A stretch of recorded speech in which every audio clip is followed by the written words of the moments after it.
Okay, so this is Mighty Mick's. This is where we do all the hard work. Downstairs is the boxing gym. Upstairs we've got kickboxing, which is Lincolnshire Martial Arts Academy. We have loads and loads and loads of people come here, okay, from all over the town, and especially around this area, which obviously, as we all know, is quite run down. But we get loads of nice people. It's fantastic, it really is.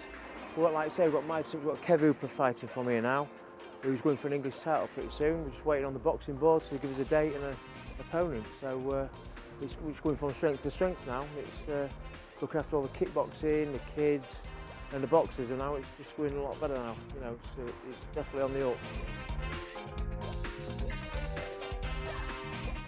Okay, maze bag. You don't use it for a heavy workout. Okay, it's very heavy. It's about 4 or 5 stone. Takes a lot of lifting, but what we're working with the lads is obviously technique on uppercuts or hooks. Okay, so what we're doing is using the legs on uppercuts. I know it sounds daft being a boxer, but we drop down with the legs and we actually push the body up with the uppercut, okay? Keeping the guard tight. My idea is, while whoever's doing it, they don't drop the guard to compromise the self when they're throwing the shot. Because they're dropping down, they're pushing up from there and not bringing their arm down. A lot of mistakes are made throwing the uppercut because they do that and therefore they're open on this side. The idea is from there, and then push up with the uppercut and using the legs, okay? Going straight onto the angle bag, okay, is mainly for a lot of fast shots, okay? So you're working a lot of fast jabs and screw jabs, okay? So you're like upside down jab, okay? But you also get in a lot of different angles, but it's a lot lighter bag, so you can go straight into that. It's a lot of fast shots, but keeping this guard nice and tight, okay? Moving around the sides as well, for hooks to the body, everything as well, okay? But it's nice and light, this one. It's not as obviously mental as this. This would take a lot more muscle power, which again use a lot more energy, okay? But this one has got more speed and work on different types of shots as well. It's our boxing stroke kickboxing ring, okay? We bought it locally. It's been very good. It's an 18-foot competition ring, which is ideal for what we need because it gets everyone ready for fights, gets them used to actual size, dimensions, everything, okay? So in here, it's nice. It's a nice size, and also the ropes are perfect, okay? It's exactly the same thing you'd have when you're actually fighting, so it gets all our boxers ready for important fights as well, okay? Wanted to thank obviously our sponsors who kindly donated the new canvas because they all got ripped because that much use of it. We've obviously Rent a Car and Buildwell Builders. They very kindly gave us the money for a new canvas. It's already had a lot of hammer, which you can probably see. There's lots of blood everywhere, which that's all part of it, but no, very important piece of kit.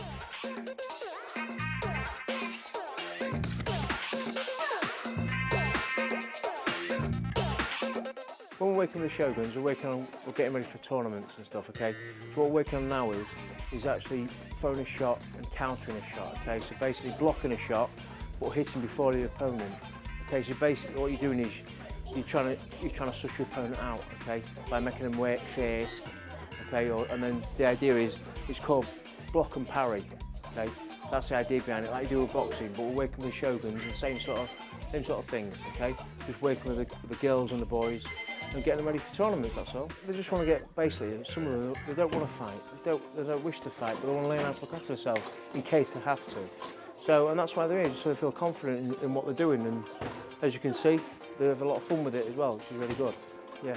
And also there's Andy Allenby, who teaches on a Monday night. He's the partner of the gym. We both run the gym.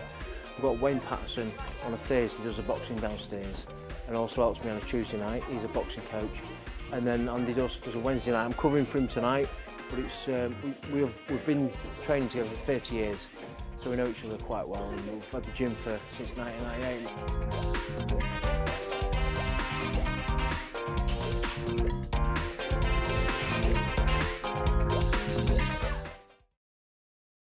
Well, it's really interesting having an insight into what goes on. Kev, how demanding is being trained by Mick? It's very demanding.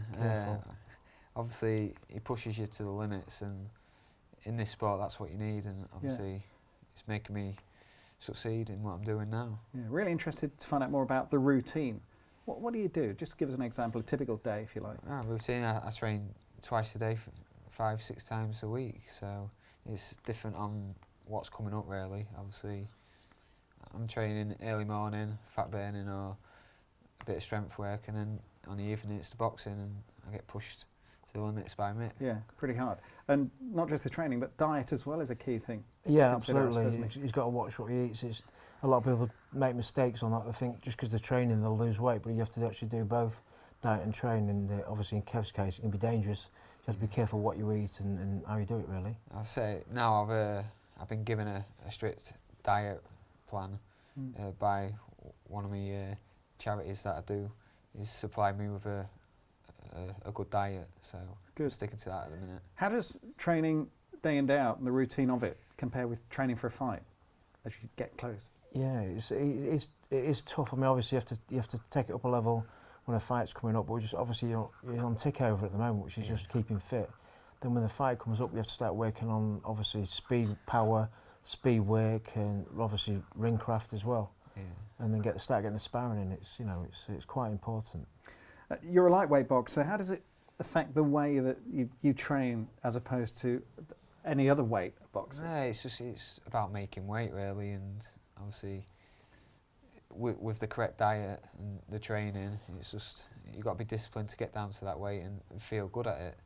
Yeah. Do you have to crack the whip a bit, Mick, with him? Is he pretty good? Yeah, I mean, it's cream cake. Does he turn up on time? Yeah, he's always there on time. Otherwise, he gets extra training sessions and it makes it worse. But no, one thing I'm about is punctual. If you've got to be there, you've got to train. If you're keen, you'll be there. And at the moment, he's succeeding. So everything's working really. It's great. And a good role model for others as well. Yeah, absolutely. Yeah. Good to be about. Family man as well. So you can succeed in whatever you put your mind to. Really. Good. Okay, we'll talk some more in just a little while. Well, as always at this point of the show, leading us into the break, we bring you Jim Gale's home workouts. Have a look at this. Hi, welcome to Jim Gale's home workouts. Over this 4th series, we're going to go through a number of workouts to hit different aspects of fitness and also to hit different areas of your body. Before we get started, we need to go through some health and safety.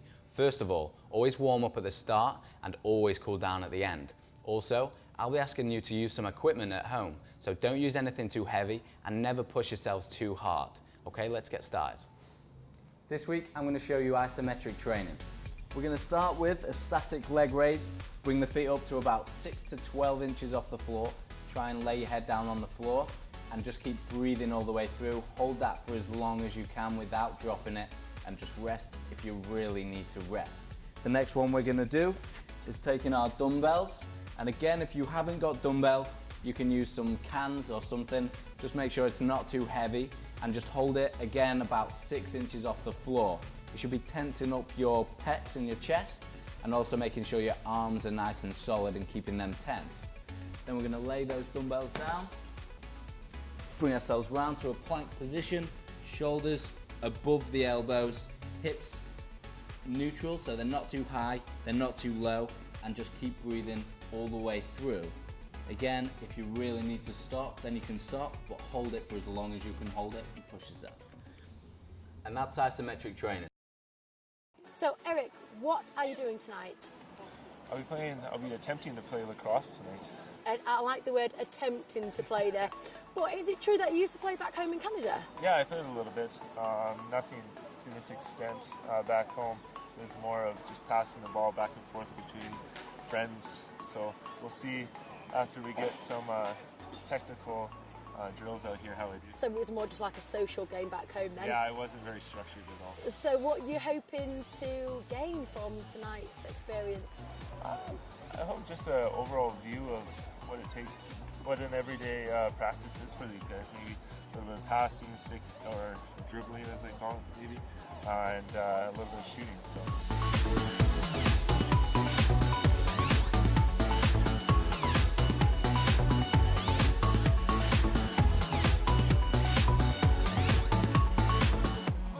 Hi Eric, I'm Lawrence. Welcome to Hull Lacrosse Club.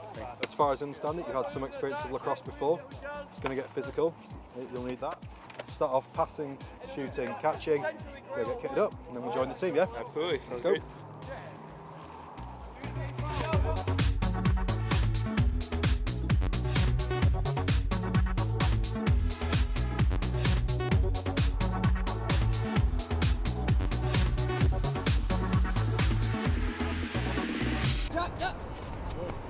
Good.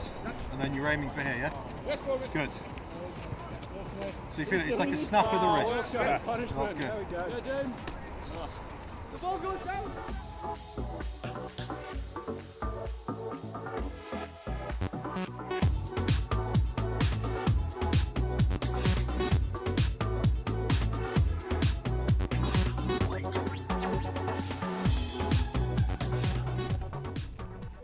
Oh, it's a lot harder than it looks on television.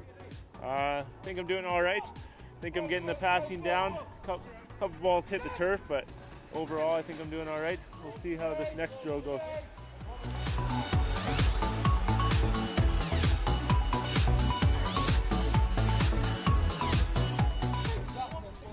I have to say I'm extremely impressed with Eric so far. He's really embracing the challenge of a new sport. I mean, most people come to this really struggling. In fact, he's a strapping great lad, natural athlete, it's not hurting him. Everything's there, he's got all these skills from ice hockey.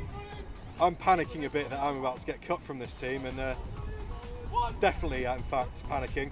I'd better get back to it before I get dropped. You going? Do the same thing?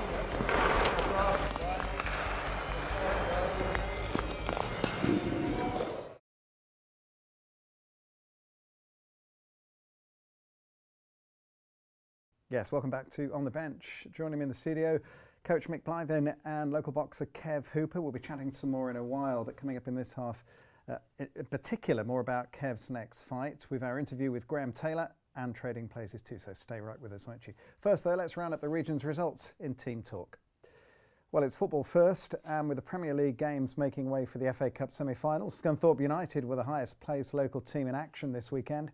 The Iron, however, failed to make the most of the spotlight with a 2-2 draw away at second from bottom Colchester. With manager Mark Robbins, listen to this, branding his side an absolute joke.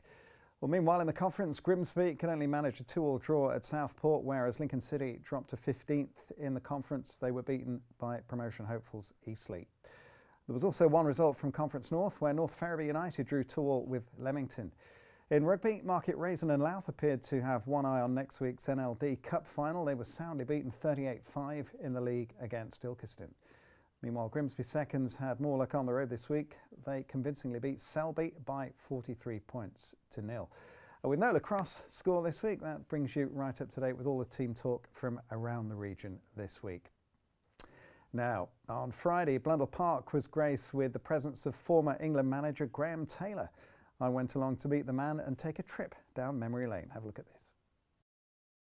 Well, I'm delighted to welcome a very special guest on the show this week. He has a fond association with Lincolnshire football, spending time here at Blundell Park as club captain before going on to enjoy a successful career in club management. Well, everyone here at Blundell Park at Grimsby Town is delighted to have him back in the county. Former Mariner, former England football manager Graham Taylor. Graham, welcome. Thank you very much. How does it feel to be back on your old stamping ground? Well, it always is special, isn't it? I mean, this is your first, or my first professional football club. Came here as a 17-year-old boy, left school when taking A-levels in the first year sixth form. Headmaster not very happy with me at all. But we came here and it's 1962, I think it was. And it started then for me my professional football career. What about the place? Has it changed much? Not as I'm looking here. I remember this stand as that, and certainly down there the players' entrance to the dressing rooms. Turn to the right. On your left-hand side as you go through will be the visitors' dressing room, and then you go straight on ahead and there's the home team dressing room. I guess it hasn't changed. Should we have a walk down the tunnel? Yeah, like. So, going back down here, what are your fondest memories of running out here at Blundell Park? Well, I think it was always the fact that, and particularly when you know, I was the captain, you were leading your team out in front of your supporters. And what you had to do, what was very much in your mind, this was a game where you had to give of your best, and you also were looking forward to a win. It always is. It's the same now, really. You know, obviously everybody wants to win and what have you, but winning your home games is very important. You can almost smell the atmosphere in here, can't you? Yeah. Now that, can I stop here? Yeah. Because that says no smoking down here. That, I'm pretty certain, used to be the away team dressing room. Whether it is now or not, I don't know. But if it is, that's where, when I first came, I went to get changed. Really? Because the first team squad, and I was just joining as a 17-year-old, so the first team squad changed in the home team dressing room, and the rest of us, we were put into the away team dressing room, and that was the door that we went into, and I got changed in there. So the first time that I actually trained with Grimsby Town as a full-time professional. That's where it was? That was in that room. Oh, fancy that. Yeah. So changes already, you're seeing? Yeah, yeah. So as we go through here, yeah. Let's talk about the Mariners this season, knocking on the door of the Football League. Yeah. How do you rate the job that Paul Hurst has done this season? You know, it's fine because you're in a position, they're in a decent position in the conference. Nobody actually wants to be in the conference. As a football like when you get relegated into it, nobody wants to be. Getting out of it isn't as easy as people think it is. And I look and follow their results in as much as I can. You know, both Lincoln, my former club, and Grimsby are now in the conference. I have to say this to the camera, that's not my fault at all. So, you know, but basically you want them out of it. You want them to come back into the league. And it's not easy. It's not as easy as people think it should be. If you get relegated into it, the quicker you can get out of it, the better. From experience, what are the day-to-day real challenges that a young manager faces in the lower leagues, such as Paul Hurst? Well, he actually faces exactly what most managers now face, much more than they did, in as much that you've got to get your results, and if you don't get your results, you'll get the sack. I know that sounds very brutal the way I've said it, but that's what it is. It's as brutal as that. Now, people say, well, of course, managers are responsible for the results, etc. Well, yes, they have to. That is the responsibility to create a winning side. But you get a winning side when your players are playing well, when they're doing things. The manager never kicks the ball on a match day. And I'm not making excuses for him because he has to take the responsibility for the results. But when the actual match comes, his job is to prepare the players as best as he can to enable them to be able to get a win. But basically, it's the players that have to take that determination, that confidence, that ability, and put it into place on the pitch. The manager doesn't cross the line at all. Graham, it's a pleasure meeting you here at Level Park. Thank you very much. Thank you very much. Thank you. Yeah, it was a real pleasure chatting to Graham Taylor. You can catch my full interview with him on the programme in a couple of weeks. Let's just turn our thoughts back to boxing a moment. Mick, once again, looking ahead now, presumably you need lots of support to help you achieve what you want to do in the boxing business. Yeah, I mean, we've got a big thank you to Nick Chamley at Red Rent Care, who supplies us transport to fights as well as the fans. And also Chris Scott, who I work with, Bilwell Builders. He lets me have some time off to help Kev train, which, you know, Kev doesn't like always thank him for it because he's been put through his paces, but I like to thank them. Kev, when do you want this fight? Well, I'm hoping to be out in June, July time. Yeah. That's what I want. And the British title, the ultimate? That's the ultimate aim, aim. Obviously, next fight to win the English, but then go on from there. Yeah, stick at it. All the very best. Brilliant.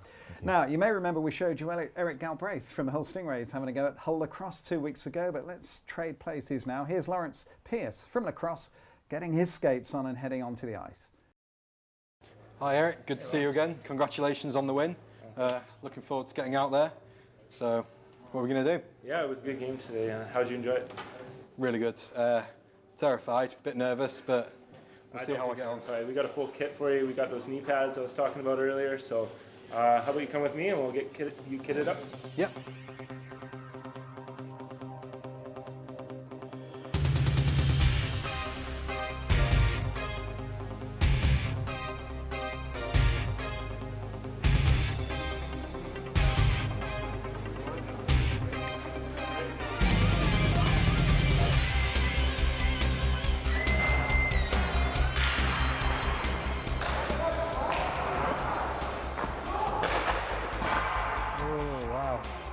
This is interesting. Alright, so it's easier with the stick. It's like a stabilizer, yeah. Stabilize.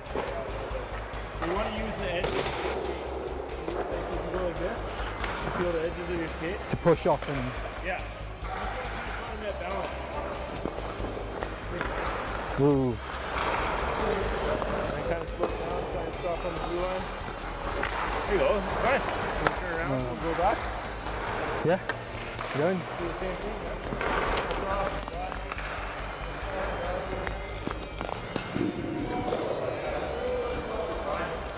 Cool. Yeah, don't worry about loosen it up. Right. It happens all the time. I'm going to cross over like that. Yeah, there you go. Oh, nearly. Take a little bit of pause in the middle. Just get your balance, and then cross over again. There you go. That's fine. There you go. Oh, I don't think the left to right's working so well. A little bit. Yeah. So get it going again. Cross over. There you go. And over. That's fine. That's good. And over. So,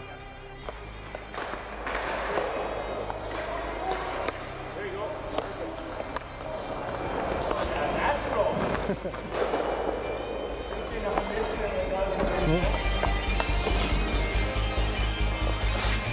He's actually doing very well. His edge control is perfect. He hasn't fell once. So we're going to move on to some shooting. See how this goes. Always want to roll over your wrist, like that. yeah. Just shoot it on just right there. Oh my God, my arm's back and just Yeah. hit the top of it.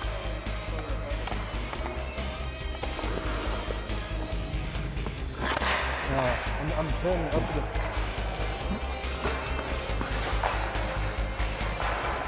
It's been great so far. Eric's been really helping me out. Certainly a lot harder than it looks. In fact, fortunately, I'm not fallen over as yet, but there's still time, I'm sure. We're just going over some shooting stuff now. I think I've got one on the target, but what can you do? It's really good fun. Really enjoying it. Go. There.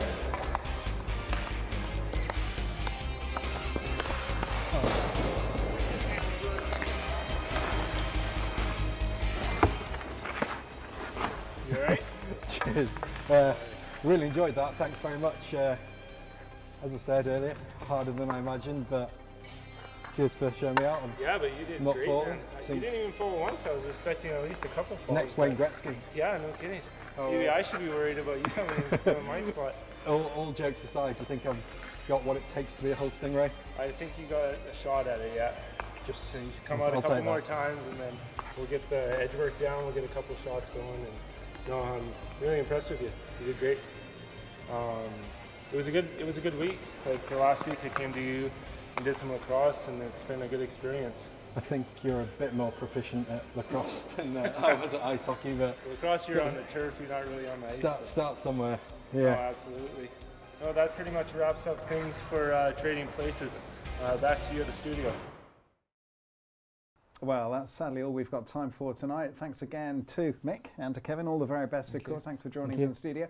Thanks to you, of course, for watching. And if you want more football discussion, don't forget to catch On the Bench Extra Saturday morning at 10 here on Estuary TV. We want, of course, to hear your news and views on social media. So look for us on Facebook and Twitter. For now, though, bye-bye.